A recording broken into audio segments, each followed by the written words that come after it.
If your joggers fit too loosely, you might be able to shrink them with a hot wash. This method works best for joggers made of natural materials such as cotton, linen, or wool. Put your joggers in the washing machine on the hottest setting for the longest possible cycle. When they're done, squeeze out any excess moisture before transferring them to the dryer. Dry the joggers for 20 minutes on the hottest setting. Then check to see if they're dry.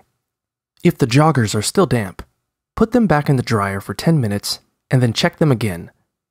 Keep doing this until they are completely dry. Let them cool down for a few minutes, then try them on to see if they fit any better.